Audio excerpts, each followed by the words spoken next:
Flight boss, bitch. You know, for sure. You're not listening to the mind of Terry's Moon. I am the Royal Archangel Uriel, and I'm here to carry out God duties and motherfucking responsibilities. And this video right here is going to be about what is your spiritual algorithms, esoterically speaking.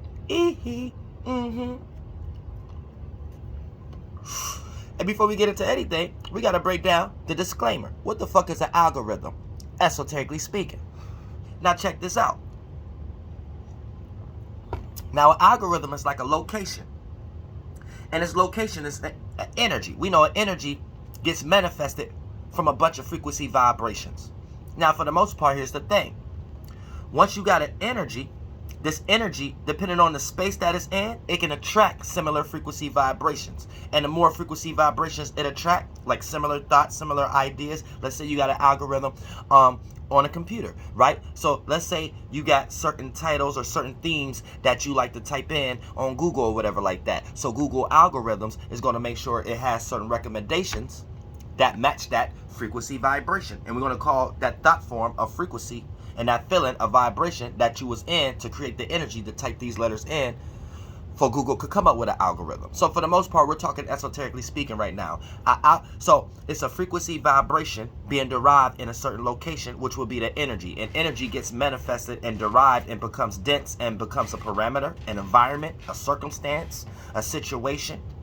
You see what I'm saying? And in this case, we're going to call it the term algorithm. And depending on that location, that environment, where it's vibrating at, is going to attract similar energies, similar thoughts, similar feelings, similar frequencies and vibrations. So for the most part, that's an algorithm. So when we're starting to talk about your spiritual algorithm, right, this is like a kind of tool that you could kind of use to see if you're around individuals who match your frequency vibration. Because 9 times out of 10, you're probably wasting a lot of your life, and I don't care if they're associates, co-workers, family, friends, pets, it doesn't matter. You're probably wasting a lot of your life around individuals or circumstances that really don't match your spiritual algorithm, and you're trying to force it to match your algorithm. And anytime you're trying to force someone on your quote-unquote level, whether they're below you or higher than you, for the most part, you're building frustration within yourself, and then you're going to find yourself into circumstances where you're worrying about what others may think or feel about you, especially if it's someone you care about. And then that's when you're going to be in the world of hell or hate, or the world of feeling like you're less than of yourself, because you have separated your spirit from your own chakras to some magnitude, your own waters, your own world, your own fires. So here's the thing, right? Once we start to talk about spiritual algorithms, see, now the thing is, right, people don't understand their own spiritual algorithm. They don't understand others that they are around. They don't understand their spiritual algorithm. So for the most part, you find a person feeling uncomfortable based upon feeling like their frequency vibration is not being matched around the individuals that they are around. But based upon the level of care, the percentage level in that, it will make a person go the length to try to put someone on their esoteric level, aka whatever that motherfucking algorithm is that you are on. Now, here's the thing. If you're around an individual, right, and let's say that you are into something, whatever you are into, you had a certain reaction. So you gave whatever you paid attention to energy. You gave it sex. Whatever that energy was, you gave it to Adam and Eve, and then that became one because it came from one spirit. And then once that light bulb that had 2 sides to it reached that light bulb, aka wherever you was directing your attention towards, when they come together, 2 energies come together to create another one. That's sex. And then for the most part, now you got an imagination that you can see yourself into that, or you can kind of have your own ideal or your own perception or your own direction about whatever you're focusing on. And then that becomes that image in between, or that portal that you're getting ready to manifest the negatives and positives of whatever circumstance or situation that you're in. So let's say whatever that you pay attention to, you had a certain reaction, positive or negative. For let's say in this example right here, positive, right? Let's say you came across something on the internet, Archangel Uriel, right, and you had a positive reaction, right? Now let's say that you got someone in your life that you actually care about, right? And this is the individual that you kind of want to put on your level in some way, shape, or form, right? But you have certain ways how you put people on your level, and probably putting them onto things that you're into on the internet, or probably putting them into and it could be anything, putting them onto jobs in the world or whatever, like, right? Now, based upon your way of, now everybody react differently. So here's the thing. It's not about what the person is reacting to. It's about how they're reacting and the percentage level. And if it's in the same field, everybody have their own individual way, but we all could be in a similar field of reality, aka have a similar reaction, have our own kind of reaction, but it's similar based upon how the Adam and Eve that they developed, the thought and feeling that they developed. Adam and Eve is specific thoughts and feelings. I need to stop using that, but I just like to use that to help people understand the Bible also. Now here's the thing. Let's say you put somebody on to something, right? And then they have a level of reaction that kind of throw you off. Key word, you got thrown off. Your physicality wasn't thrown off, but your expressions got thrown off. Your expressions is your chakras, your thoughts, your mentalities, your Lucifers, your Christs, whatever. Your solar system, your zodiac signs, Mercury through Sun, Moon, Ascendant, Mercury through Pisces, whatever. I mean, Mercury through motherfucking Neptune, Pluto. I don't know what made me say Pisces. But like I said, right? So here's the motherfucking thing, right? Now, based upon this person's reaction, right? Now, if they threw you off, that means as a spirit, the space you was in, when you was receiving this information, right? When you around them and you didn't receive, they slightly threw you off out of the space you was in and kind of took you in their space. And it's a space that's totally different than the space that you like to be in when you are receiving whatever that you are paying attention to at the moment. So for the most part, off the bat, this person's expression that threw you off is already an example of, damn, this person don't match my spiritual frequency vibration. Now, you can try to jump into loops of trying to, based upon your level of care for this person, this could be your sibling or whatever like that, you'll go through the grave lengths to try to convince this person. Like, nah. Look, see this. If you see it this way, it'll be like this now, or you'll see it the way I see it, or see this, or keep putting them onto different things, whatever concept that you're making them pay attention to in some way, shape, or form, and then that lets you know that you're trying to force someone to get on your level in some way, shape, or form, whether that's high or low. Now here's the thing, right? You need to understand that type of war that you're going to get ready to go into is a war that you need to always allow someone to come to grips on their own in some magnitude. And that's a level of fight that you don't necessarily need to be partaking in, because you're putting yourself into spiritual damage. And then you're going to build insecurities that you don't even think that you're building. And you're going to take these things into the world that you don't even think you have. And these things is going to build a whole bunch of blockages for opportunities that you didn't even know that you could have in some way, shape, or form. So keep that in mind also. You'll end up putting yourself into a cage slowly but surely, and only realizing it until you old and somewhere get ready to bury your fucking dick and pussy in the dirt and die. But for the most part, here's the thing. That is an example right there that, okay, this person don't match your spiritual algorithm. So for the most part, this person already, you already need to put in your mind that this person already ain't on your frequency vibration, because you already utilized the tool to pinpoint the sign of this person don't match your spiritual algorithm.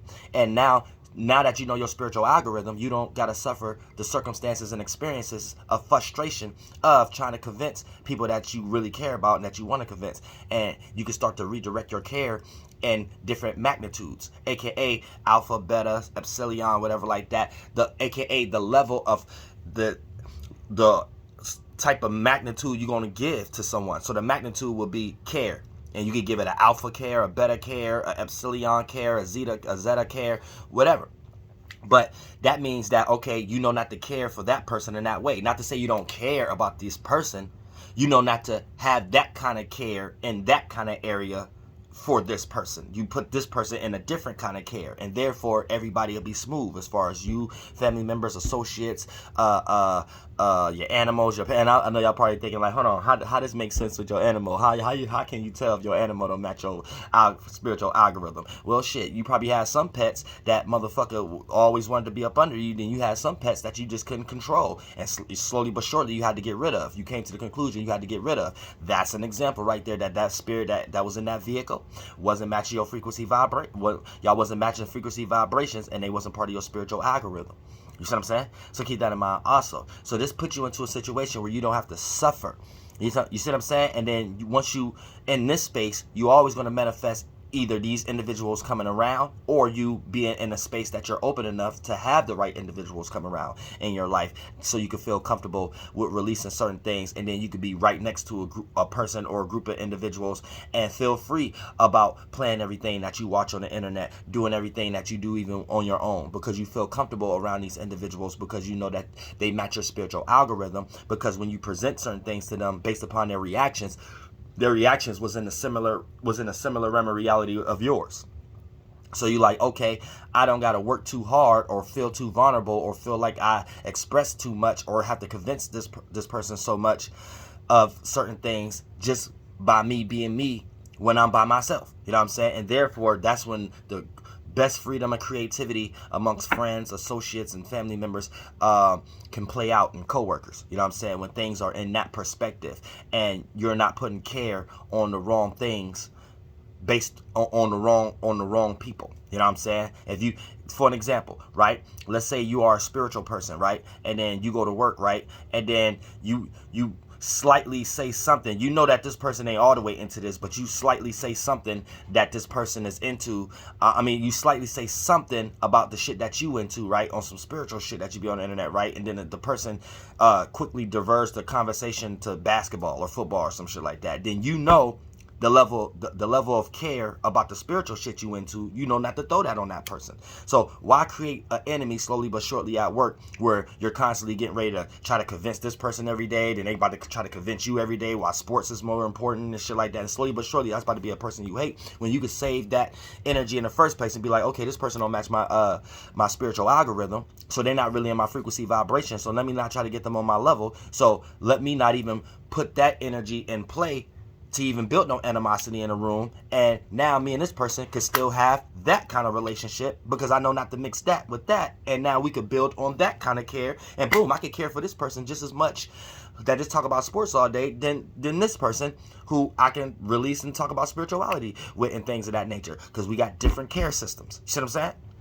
So that's how you got to kind of correlate your spiritual algorithm, and then you're still a spiritual person, because now you're not carrying around no demiurge type of energy where now you're going to work or going to school or going out, and once you get around these individuals, you're creating mental behind the scene circumstances where you're trying to control the event in psyche ways, aka y'all know what y'all do, especially at school and work. So it's all Ask the World Turn stories, love, and hip hop, where boom, you know you don't like this person, so you come up with a mental mind game and might come up with a way of having a conversation with this person, because every time at this time when you have a, you know, this person got to switch shifts, so when you fake like you about to have a conversation with this person, you know that this person could walk past and all you got to do is say what's up or hi, and then it won't be a awkward moment that y'all got to have a conversation. You know, like all the little sneaky games that you got to go through. It ain't even got to be like that where you just can't wait to get home because of all the emotional waves you had to jump through the loops and shit like that when you at school or work, and now you got to relax because you had to do all those esoteric mental gymnastics. Y'all know what I'm talking about. I can get in the details. You know what I'm saying? Everybody do it. And it's hard to get out of these loops because this is life. But it's an uphill battle. It's easy. What I'm talking about right now is easier said than done than having a whole day clear that shit. You know what I'm saying? So don't think what I'm talking like I'm perfect. No, I'm talking about my damn self most of the time. So this is something we all going through. But at the same time, I'm just helping people to get a clearer perspective so we can understand these energies and not put our spirit in a space that we are creating blood on our hands subconsciously just because we don't know how to deal with our desires and our dislikes in a proper and a sufficient way. You know what I'm saying? You know, and so keep that in motherfucking mind. And that's how you understand your motherfucking spiritual algorithms. Flight boss, bitch, you know, for sure.